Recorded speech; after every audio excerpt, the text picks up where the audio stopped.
প্রার্থী ঘোষণা হতেই দলীয় কর্মী সমর্থকদের নিয়ে দলীয় কার্যালয়ে বৈঠক আর সেখান থেকে নির্বাচনী প্রচার শুরু মানিকচক বিধানসভা কেন্দ্রের তৃণমূল প্রার্থী কবিতা মণ্ডলের।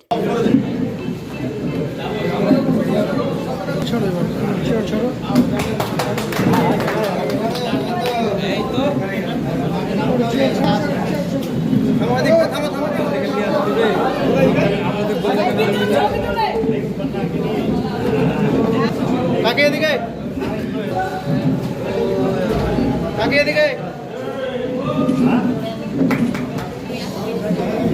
ঠিক আছে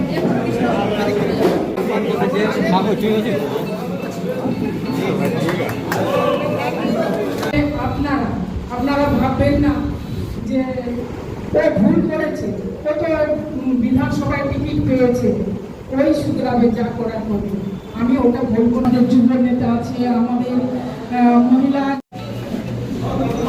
মানিকচকবাসীদের বলবো আগামীতে আমাদের শান্তি মিত্র ম্যাডাম ছিলেন, উনি আমাদেরকে দল দেখিয়েছেন এবং এখন দল আমাকে দিয়েছে। এবার আমি সবাইকে নিয়ে আমি এই বিধানসভায় কাজ করি। নানা রকম প্রশ্ন উঠেছিল এবং এলাকাও অনেক সময় অনেকবার ফোন করে আমাদেরকে করেছে যে আমরা চাইছি যাতে স্থানীয় ভোট, এটা ওরা বারবার করে আমাকে বলছিল যে যেই হোক না কেন আমাদের মানিকচক থেকেই হোক। এই কথাটা আমাকে বারবার করে বলেছিল। দল ভেবেছে, আমাকে দল ভেবেছে, আমাকে এটা দিয়েছেন দলকে আমি স্যালুট জানাই। প্রথমে পঞ্চায়েত সমিতি, তারপর জেলা পরিষদ, এবার বিধানসভা, কীরকম লাগছে? ভালো লাগছে। আমি আজকে থেকে নয়, 93 সাল থেকে আমি রানিং রাজনীতিতে আছি। পরপর 5বার আমি ইলেক্টেড, এইবার আমার 6বার। আমি আমার জনসাধারণকে বলবো যে এবারও আমাকে বিপুল ভোটে জয়ী করুন। এর আগে যেভাবে আমি জেলা পরিষদ ভোটে ওনাদের সঙ্গে লড়াই করেছি, আবারও আমি লড়াই করব। কতটা আশাবাদী জয়ের ব্যাপারে? আমি জয়ের ব্যাপারে 100% আশাবাদী। এই লড়াই সত্য আমরা আশা করি হবে না, এই জন্য যে এই বিধানসভায় আমাদের ম্যাডাম সাবিত্রী মিত্র প্রচুর কাজ করেছেন, আমরা জেলা পরিষদ প্রচুর কাজ করেছি, আমার পঞ্চায়েত সমিতি অনেক কাজ করেছে এবং আমি পঞ্চায়েত সমিতির সভাপতি যখন ছিলাম তখনও আমি অনেক কাজ করেছি। এখন রানিং পঞ্চায়েত সমিতি আছে, পিঙ্কি মণ্ডল আছে, উনিও ভালোই কাজ করছেন।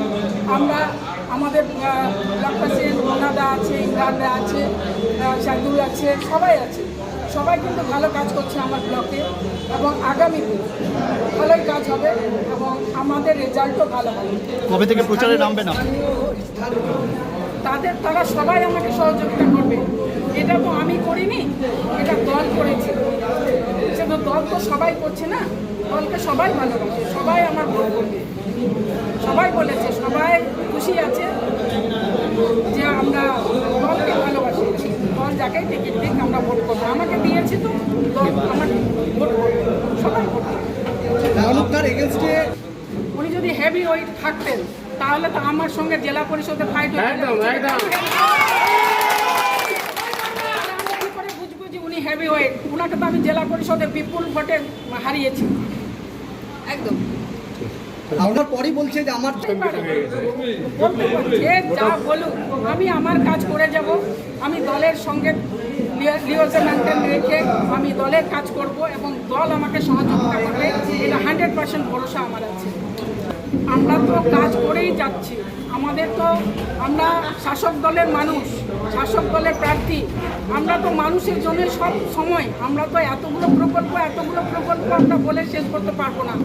আমরা বলতে বলতে আমাদের মুখ ব্যথা হয়ে যাবে। আবারও কদিনের মধ্যে আপনারা দেখেছেন যুবদের জন্য যুবসাথী করেছে, সেটা তো এত ছেলেরা, এত মেয়েরা, এত সবাই এগ্রি হয়েছে যে দিদি মুখ্যমন্ত্রী এবং অভিষেক ব্যানার্জি ওনাদের কাজে এত প্লিজ, এত খুশি, এখানে কিছু বলারই না।